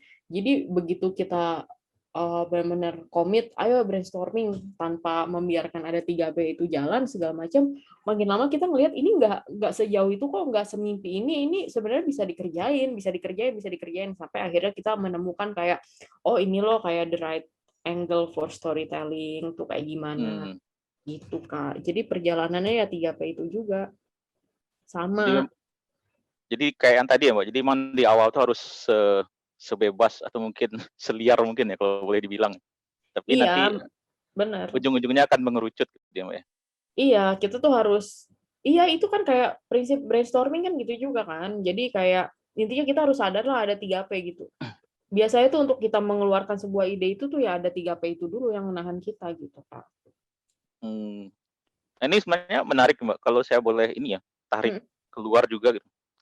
Menurut Mbak, apakah kayak 3P ini ada, apa ya, kayak ada semacam korelasi sama ini saya bukan ini ya, bermaksud tendensius, tapi mungkin kayak budaya timur gitu mungkin ya, Mbak. Karena ya mungkin kalau di kita kayak, apa ya, kayak contoh yang Mbak kasih di awal tadi kan, misalnya mhm, apa, dari orang tua atau dari atasan atau dari intinya orang lebih senior dari kita kan. Jadi kayak kita mungkin ada semacam rasa segan gitu. Jadi kalau saya kayak, apa ya, coba cocokologi gitu. Jadi misalnya kalau kayak di Indonesia kan startup biotech masih sedikit gitu ya, masih iya. banyak potensinya gitu. Tapi kalau misalnya kita bandingkan kayak di US itu kan startup biotech sudah sangat menjamur gitu. Jadi nggak tahu nih Mbak, apakah kayak ada semacam apa ya, 3P ini apakah sesuatu yang universal atau mungkin kayak di Bias culture Indonesia ya. ya apakah ada semacam ya gitu, apakah mungkin di Indonesia kayak lebih kentara atau gimana gitu? Eh, kalau menurutku pribadi ya, di Indonesia Hmm. itu emang 3P itu lebih banyak karena kita itu kan negara yang, apa ya, udah tergerus lama lah dari jajahan lah, kita kan korban korban kolonialisme gitu kan. Hmm. Kayak aku tuh yakin banget sebenarnya kayak manusia itu pada hakikatnya itu dia bebas gitu kan. Cuman kita ini kan benar-benar sejarahnya kayak ratusan tahun kita tuh ditaklukkan gitu. Jadi kayak ini kalau pamer balik lagi ya, ini kan nggak tahu, masih hipotesa ya. Kalau DNA Ya. punya memori orang Indonesia tuh memori dijajah kan dari dulu. Jadi dia tuh emang udah belajar mau kayak gini, ngomong dikit salah, ini dikit salah, ini dikit salah gitu kan. Kayak orang tua kita juga ngajarin udahlah baik-baik aja, nurut-nurut aja dan segala macam, karena mungkin kisah-kisah dari orang tua di atas-atasnya kalau terlalu berani hidupnya nggak enak kayak gitu kan gitu. Dan ini juga kontras sama US ya. Kalau US kan dari dulu dia tuh mikirnya dia penjajahnya gitu kan. Dia bilang gue conquer, gue benar-benar super power, gue leader di bidang ini ya. Mindsetnya mereka kayak gitu. Ya gitu Kak, itu pasti ada. Tapi itu yang harus kita ingat-ingat lah kayak di generasi kita gitu, kayak at one point di Indonesia kita kan harus purging ya. Kita kan harus self detox dari si virus 3P yang mungkin dulu menghampiri nenek kita, kakek kita atau buyut kita gitu kan. Kalau kita terus-terusan bertindak as if kita kecil banget ya, kita juga sebagai negara juga nggak bisa maju gitu kan. Jadi kalau misalnya satu angkatan kita nih millennials punya kesadaran kayak oke, gue aware gue punya virus 3P itu emang dulu itu real buat orang tua kita, tapi buat gue enggak, ya itu kan pelan-pelan itu dampaknya pasti luar biasa banget kan.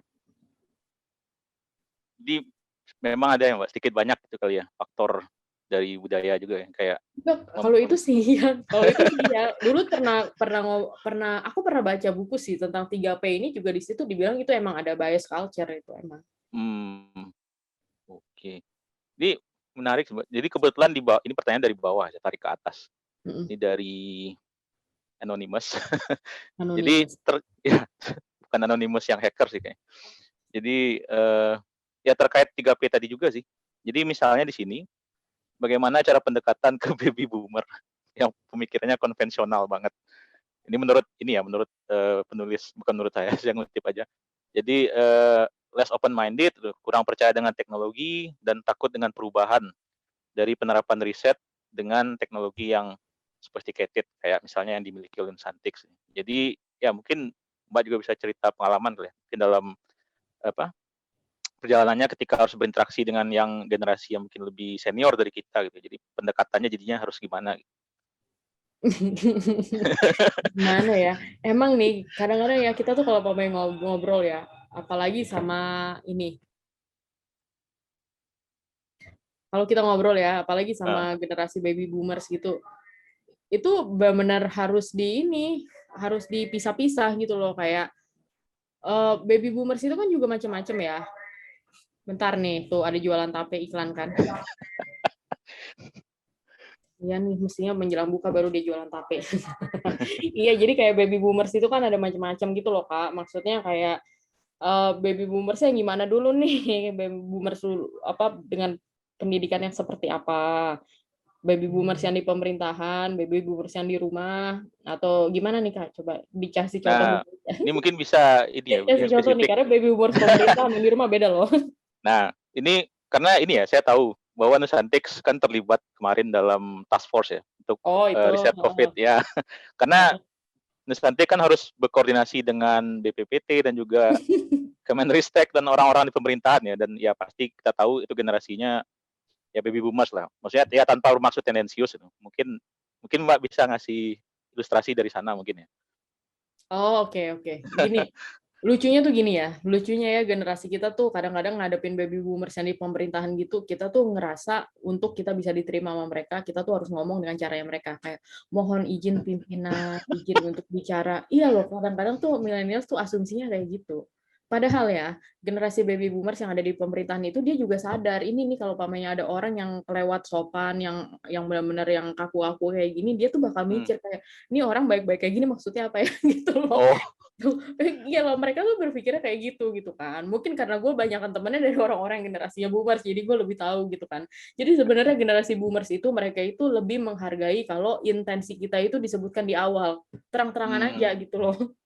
Oke. Gitu. Itu yang kita lakukan. Kayak Nusantix tuh pas awal, pas kita volunteer ke task force itu juga kita tuh intensinya tuh benar-benar awal di depan langsung bilang, kayak Pak kita tuh gemes loh ngelihat gini di berita, padahal kita punya capability, kita ada pengalaman sebelumnya pas di Singapura gini, kita mau volunteer kayak gini tanpa pakai biaya sendiri, tanpa dana pemerintah, boleh nggak? Boleh kayak gitu. Jadi bukan, "Selamat siang Pak, mohon izin perkenalkan kami dari sini izin mau bicara," pasti nggak ditanggepin gitu. Yang ujung-ujungnya kejujuran itu menang.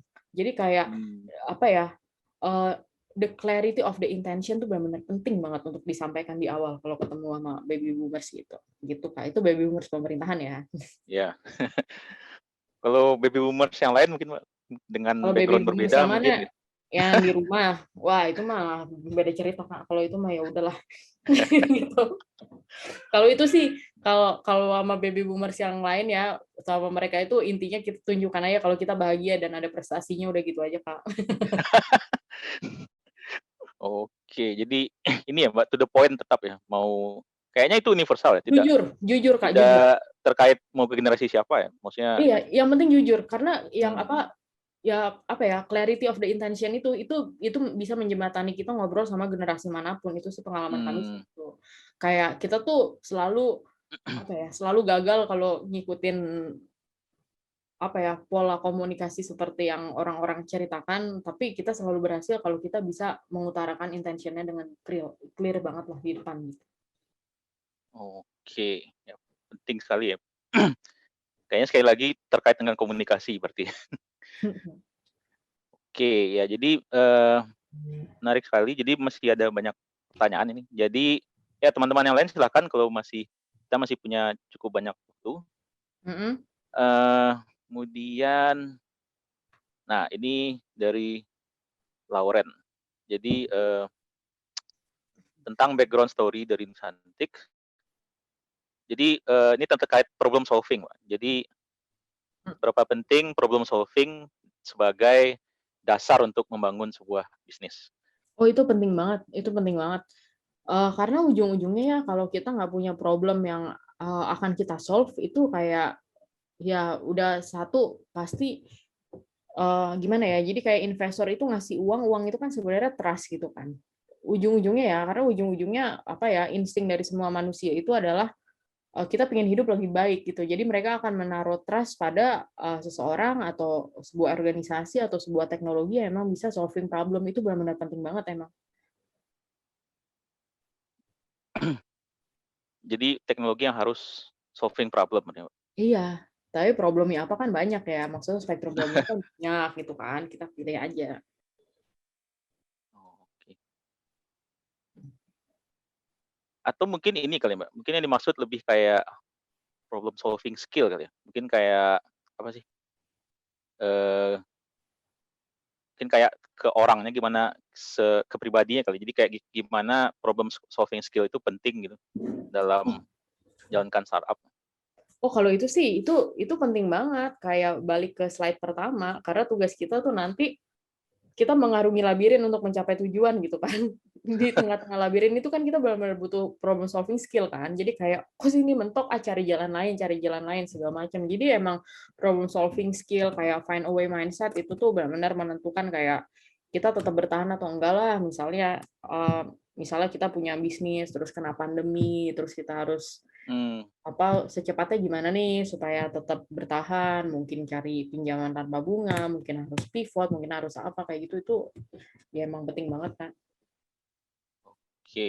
Jadi ya pasti ya nggak terpisahkan ya dari dunia kayaknya semua bidang profesi kayak pasti butuh.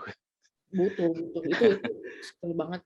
Nah, kemudian ini saya loncat-loncat ya, mungkin biar apa, biar topiknya masih nyambung. Mungkin saya kayak Mbak bilang tadi, misalnya kayak situasi perusahaan misalnya, ya lagi kayak sekarang lagi pandemi, jadi kita harus cari solusi ya, mungkin misalnya kayak nyari tambahan dari investor mungkin. Nah, ini pertanyaan terkait tentang pitching, Mbak. Oke. Jadi, how to pitch, jadi tipsnya mungkin, Mbak. Jadi, mungkin di sini ya anonymous lagi nih. Jadi Mhm. kayak merasa tidak punya background yang cukup menjual gitu. Kayaknya concern-nya itu, jadi gimana agar bisa pitch, gimana cara Oh, pitching yang baik kali ya mungkin ya? oke oke. Aku ngerti sih kenapa ada, apa, ini kan yang di bawah ya, yang I don't think that I have good enough background, yang Iya, menjual misalnya kayak gitu.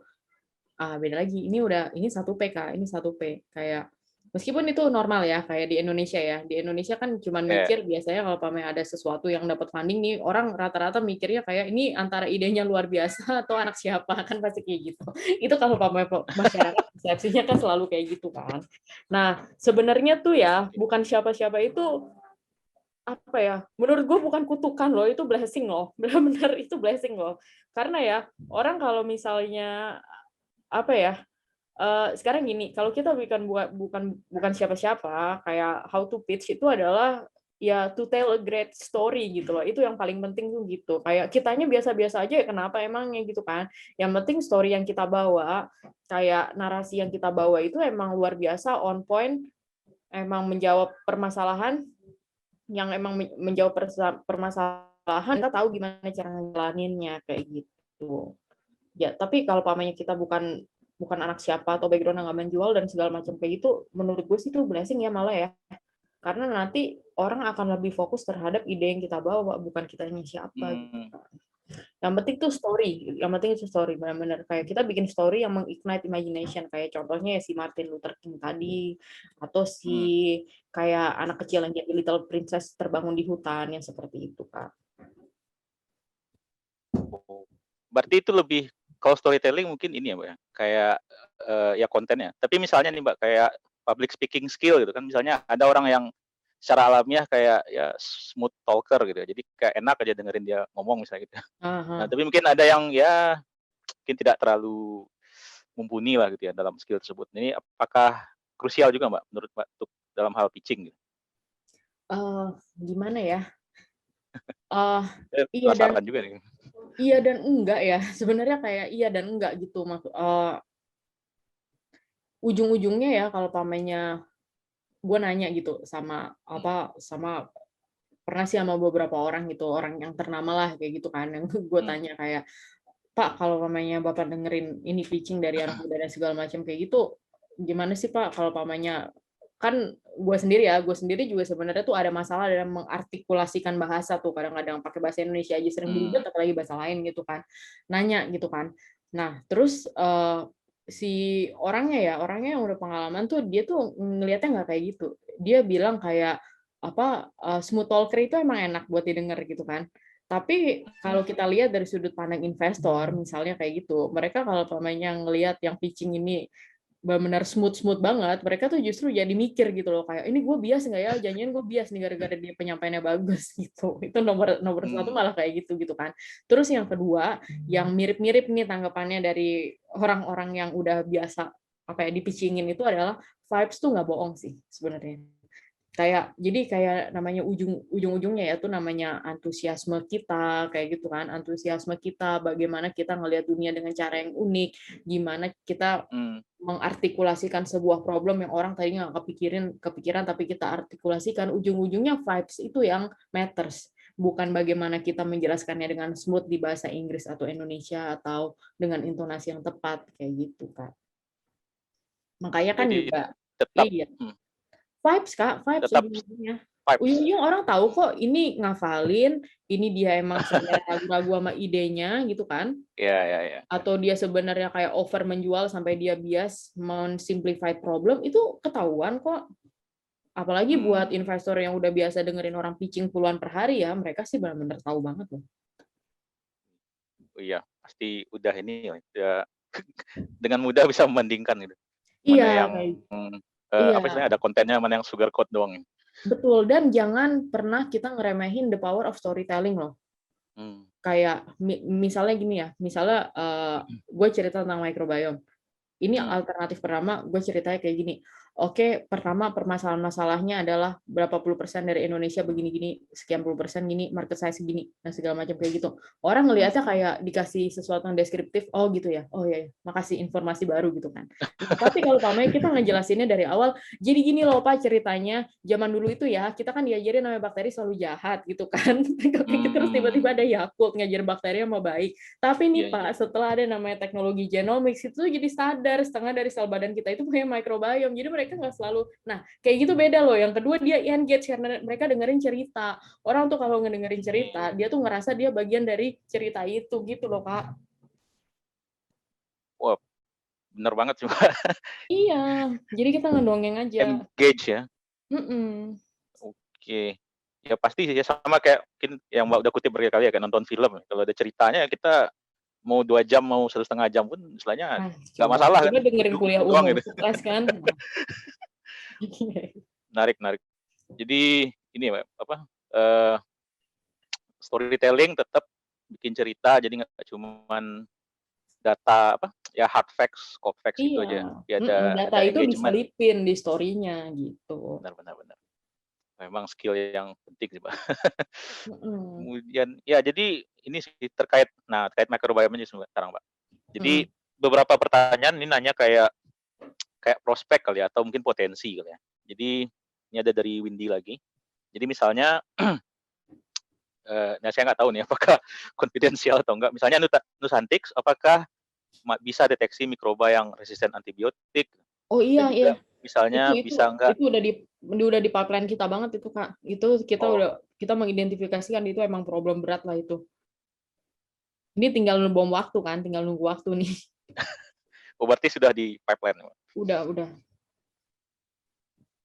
Kemudian, nah ini nggak tahu sih apakah ya makanya saya tanya ke Mas Halin aja. Mhm. Bagaimana dengan teknologi biosensor? Apakah, ya ini mungkin maksudnya mungkin apakah ada hubungan dengan teknologi Nusantics gitu? Kemudian ini ini nggak tahu ya apakah agak OOT atau enggak, tapi di sini mungkin bisa jadi perspektif juga nih, Mbak. Setelah penelitian saya harus join dengan peneliti dari luar negeri. Nah, ini mungkin bisa jadi tambahan juga sih, Mbak, kalau dengan apa ya, mungkin kalau Nusantics ada berpartner dengan dari luar negeri gitu, mungkin kayak gimana bedanya mungkin sama, dengan di kita gitu. Oke. Eee, yang penting kalau kita tuh harus apa, kita harus membiasakan diri kayak ngelihat segala sesuatu itu nggak linear gitu. Karena kalau yang kita ngelihatnya linear kayak, "Oh sekarang orang-orang belum ngomongin biosensor, gimana gua tahu tahun depan bakal diomongin atau 3 tahun lagi jadi gede," gitu kan. Nah kalau kita ngelihatnya Mmm, linear, kita bakal bakal mikirnya kayak gitu kan, kita bakal mikirnya belum waktunya, tiba-tiba udah ketinggalan gitu kan. Padahal yang namanya alam itu bahasanya nggak pernah linear gitu kan. Jadi, mindset kita tuh harus dibalik kayak langsung balik lagi kayak, "Ini nanti nih 2030 problemnya begini gini gini nih, di mana nih kalau nggak ada teknologi biosensor nih akan jadi makin parah nih," kayak gitu kan, gitu. Itu pertama kita harus dibalik dulu gitu kan. Terusnya jadi dibalik dari imminent problem yang bakal muncul nih di kemudian hari itu apa, dan di situ relevansinya sama biosensor tuh apa, itu dimulai dari situ. Terus yang kedua, kalau perkara penelitian sih, dari kami tuh juga kita harus join sih sama peneliti luar negeri sih. Kita harus emang keep up banget sama peneliti di luar negeri. Jadi kalau misalnya di sini Kakaknya mau bikin startup terkait biosensor dan segala macam gitu, ya selain disiapin kayak story-nya gimana, naratifnya gimana untuk conviction kita sendiri kalau ini penting buat di Indonesia, ya mendingan dimulai dulu emang join riset sama luar negeri, bener. nah itu ini ya, Mbak, kayak itu menarik yang Mbak bilang tadi tentang apa, foresight atau hindsight ya nyebutnya? Foresight ya. Jadi masalahnya belum kelihatan tapi kita udah mikir dari sekarang. Mhm. Nah itu kayak gimana ya, kayaknya itu skill yang apa ya, kayaknya penting tapi mungkin agak susah. Gimana ya cara melatihnya gitu, Mbak? Bisa Cara melatihnya ya, kita harus mendalami hukum kedua termodinamika, Kak, entropi. Di situ kita bakal sadar lah kalau dunia ini ya emang entropinya pasti makin tinggi. Nanti kalau kita benar-benar udah menghayati tuh si hukum kedua termodinamika, kita ngelihat ngelihat tuh bakal dijamin makin jernih deh, makin makin makin jernih ngelihatnya. Beneran, melihat itu apa yang understatement tapi rasakan mhm, sendiri. oh, open juga ya jawabannya. Jadi melihat apa yang orang nggak lihat ya di tengah meningkatnya entropi, chaos. Iya, makanya kita harus mendalami hukum kedua termodinamika, dalami sendiri. Berarti ada gunanya Mbak, kita belajar itu. Jadi mungkin bagi sebagian orang kayak ya belajar fisika gitu, termodinamika, apaan sih ini kan susah. Wah, itu sih ada gunanya, tapi sayangnya kita tuh selama ini kalau pamnya belajar fisika, tiba-tiba baru masuk, langsung dikasih slide isinya rumus, pening kan. Coba Benar-benar. dosen yang ngedongeng dulu tentang pertanyaan, apakah kiamat itu pasti? Nah, kan pasti kemana-mana tuh. Jadi balik lagi ke pitching ya Mbak, storytelling Iya, ya, karena iya engage. bener, storytelling. Benar-benar. Jadi kayaknya ini ya makin jelas kalau ya manajemen 3P tadi, kemudian Mhm. gimana storytelling, engagement tuh sebenarnya ya nggak kayaknya nggak cuma di dunia startup aja, tapi buat kehidupan Enggak, kita itu sehari-hari juga dimanapun sih. krusial. Oke, ya menarik, Mbak. Kemudian apa ya, ini mungkin, tadi kayaknya ada pertanyaan yang, masih belum saya sampaikan ya. Mhm. Mungkin ini kali ya, Mbak, dari soal nah kayaknya nih nggak tahu nih, kayaknya belum disinggung dari tadi, soal regulasi kali ya. Nah jadi kan misalnya kayak nggak tahu sih kalau di Indo kan istilahnya mungkin kalau startup kayak mungkin yang kita lebih familiar bukan familiar ya, kayak yang udah lebih duluan banyak kan mungkin di dunia IT kali ya. Nah, kalau biotech kan masih baru gitu.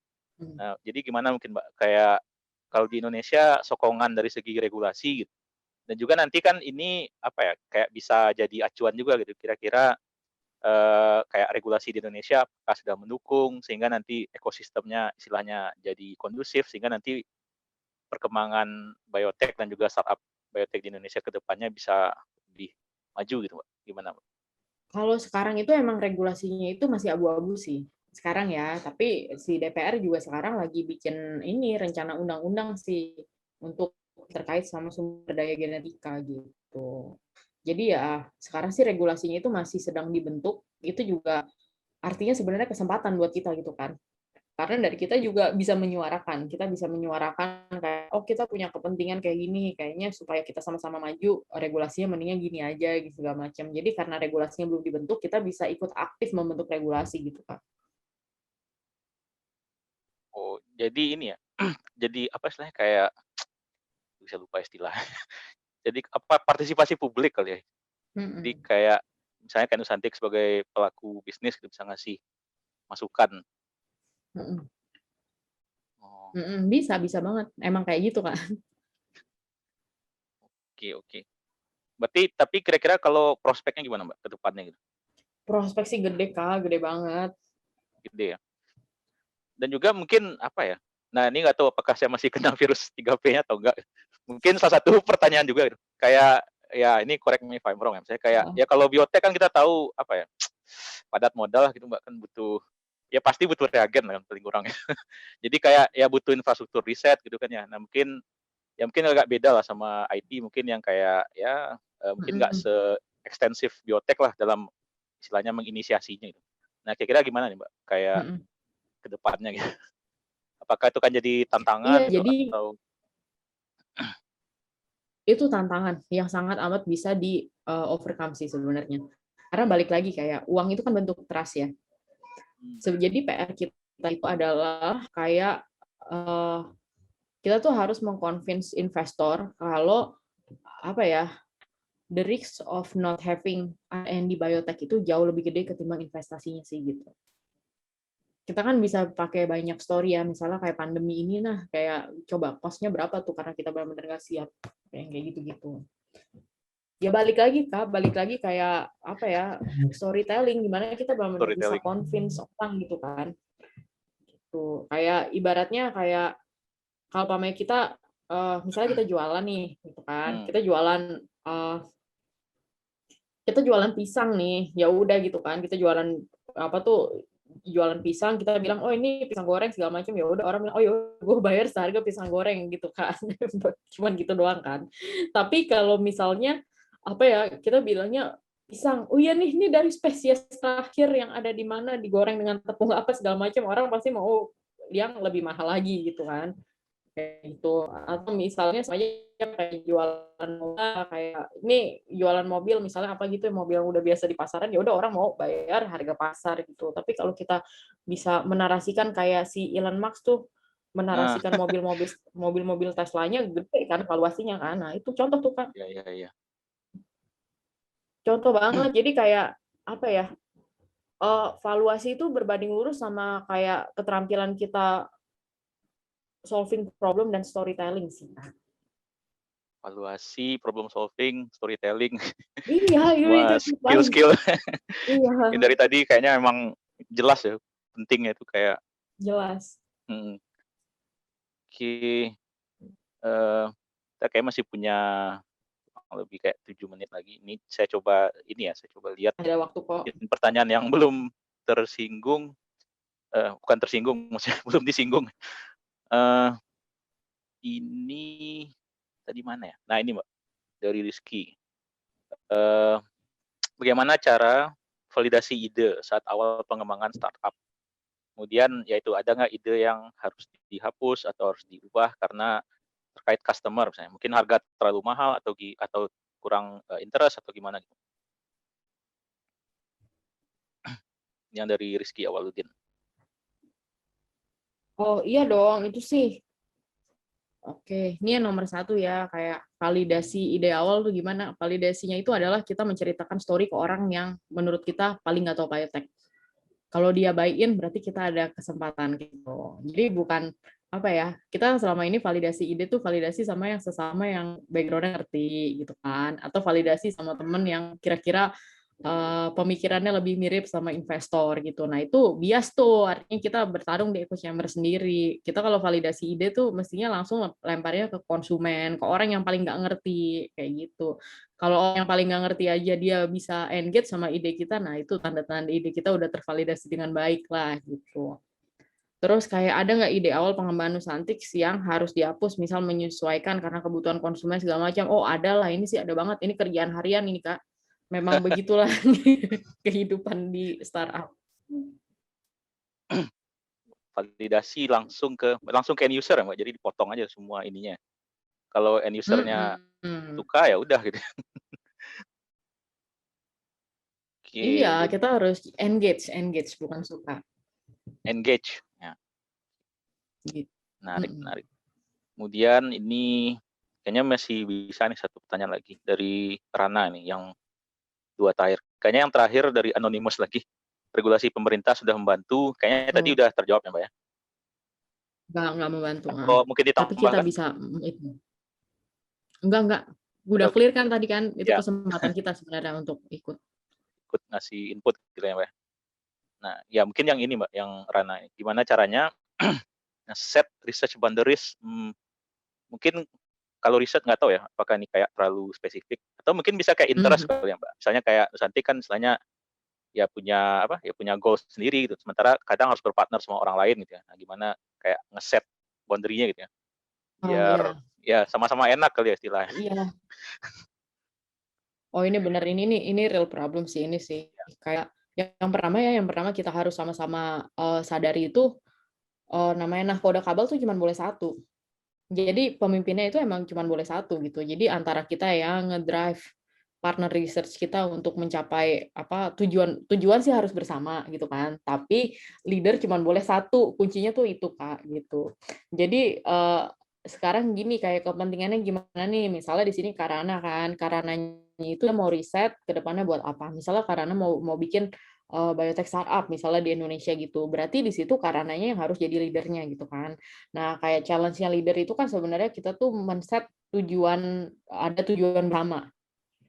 Ada tujuan bersama kan. Misalnya kayak tujuan pertamanya mau deteksi bakteri resisten, misalnya kayak gitu kan. Itu tujuan bersamanya. Kalau Karana itu akan menunjukkan menggunakan tujuan bersamanya itu untuk bikin startup misalnya, tapi partnernya luar negeri misalnya akan menggunakan tujuan bersamanya untuk self publication misalnya kayak gitu kan. Nah, jadi kayak emang dari awal itu emang harus sudah jelas diomongin kayak personal interest gue apa, dia apa, tujuan bersama kita apa gitu. Kalau emang tujuan bersamanya itu benar-benar masih bisa align dengan personal interest masing-masing, kita bisa ngejalanin. Tapi tetap kita harus sama-sama setuju leadernya siapa. Karena nahkoda kapal nggak boleh dua, Kak. Itu satu. Terus yang kedua, kalau emang kitanya yang pingin jadi leader, tapi yang sebelah sana lebih bossy, ya kita mendingan cari partner lain aja gitu, Kak. Kalau dari aku sih gitu. Sesimpel itu. Karena kalau enggak, ngapain? Kita akan masuk ke love-hate relationship, ujung-ujungnya jadi pusing sendiri juga gitu. Jadi dari awal ya Mbak kuncinya. Apa? Goal-nya Iya, jelas, itu harus dari awal semua banget. sepakat dan karakternya ketahuan gitu. Misalnya kayak tadi terlalu bossy ya udah Iya, harus daripada ketahuan. Emang harus ketahuan. Aduh, daripada ini kali ya, nyesel di belakang partner mungkin riset istilahnya. tuh sama partner hidup sama ruwetnya loh, Kak. Oke, Gitu. oke. Menarik sekali Mbak. Ya ini hampir udah mau di ujung sih. Mungkin ada final statement dari Mbak Sharlyn, mungkin kayak ya semacam karena mungkin kayak di sini banyak kan student kali ya. Jadi mungkin kayak apa mungkin yang apa ya? Ya nasehat lah kalau boleh saya bilang ya buat yang ingin terjun ke Bukan dunia startup. nasehat. Sharing lah kayak Sharing apa sharing ya? ya. eh Intinya ya terakhir kan kita tuh sebenarnya dengan kemajuan sosial media tuh kayak kita tuh rentan banget lah terjebak sama echo chamber sendiri-sendiri gitu kan. Hmm. Belum lagi emang mau nggak mau Indonesia ini kan bangsa yang udah terjajah banyak gitu ya. Jadi kayak ratusan tahun. Jadi kayak virus P3 itu emang ada di mana-mana gitu. Jadi apa yang perlu kita lakukan sekarang itu kita tuh harus stop membanding-bandingkan kita sama orang lain sih. Itu satu. Kita tuh harus lebih punya orientasi untuk merawat diri kita sendiri. Jadi kita harus melatih imajinasi kita, banyak baca hal-hal baru, kita sadar ada virus P3, kita harus set waktu untuk bengong gitu kan, untuk mengignite imagination gitu. Terus ya nggak usah terlalu obses kayak, oh gue bisa ngikutin jalurnya orang lain yang udah sukses atau apa segala macam, karena alam nggak kayak gitu bahasanya. Kita pasti punya jalurnya sendiri-sendiri. Yang penting kita menemukan jati diri dulu tadi aja, Kak. Lepas dari virus P3, punya waktu banyak untuk melatih imajinasi dan bikin storytelling yang bagus gitu, Kak. Oke. Oke oke. Menarik sekali, Mbak. Jadi, ya itu ya ternyata diskusinya dari dunia startup juga bisa merambah ke, ya kehidupan sehari-hari kalau boleh saya bilang. Jadi kayak ya banyak sekali insight, informasi penting kita bisa dapat dari Mbak Sharlin hari ini. Jadi ya kita udah di akhir acara, jadi, terima kasih sekali lagi Mbak Sharlin atas waktu Mhm. dan kesediaannya. Sangat senang bisa berdiskusi dengan Mbak di Makasih acara banget pagi ini. makasih Sukses banget, Kak selalu Ihsan. buat Nusantix. Amin. Semoga bisa, ya berkolaborasi lagi di kesempatan-kesempatan lainnya. Amin amin, makasih banget, Kak, makasih banget teman-teman. Sukses Oke, ya semuanya, ya, ya sukses terima kasih. semuanya. Jadi untuk para teman-teman semua yang hadirin di sini, jangan lupa mengisi, eee, form evaluasi ya. Ya, jadi nanti mudah-mudahan kita bisa mengadakan acara ini, secara rutin di kesempatan yang lain. Jadi Iya, semoga kita bisa ketemu di offline event ya, Kak, ya, nggak online ya mulu. mudah-mudahan Mbak, kalau vaksinasi jadi nih kayaknya pertengahan tahun, Iya biar nggak Zoom-Zoom terus ya, biar iya lebih interaktif. iya. Oke, terima kasih sekali lagi saya ucapkan. Mohon maaf kalau ada yang kekurangan, ada kesalahan. Jadi input dari teman-teman akan sangat, berguna untuk acara ke depannya. Oke, jadi, saya tutup acara ini. Terima kasih sekali lagi semuanya. Eee, ya mudah-mudahan bisa ketemu lagi di webinar Talk Biotech Learn from Industry edisi berikutnya. Stay healthy semuanya, sukses selalu. Sekian, terima kasih, saya tutup. Bye. Bye-bye, makasih.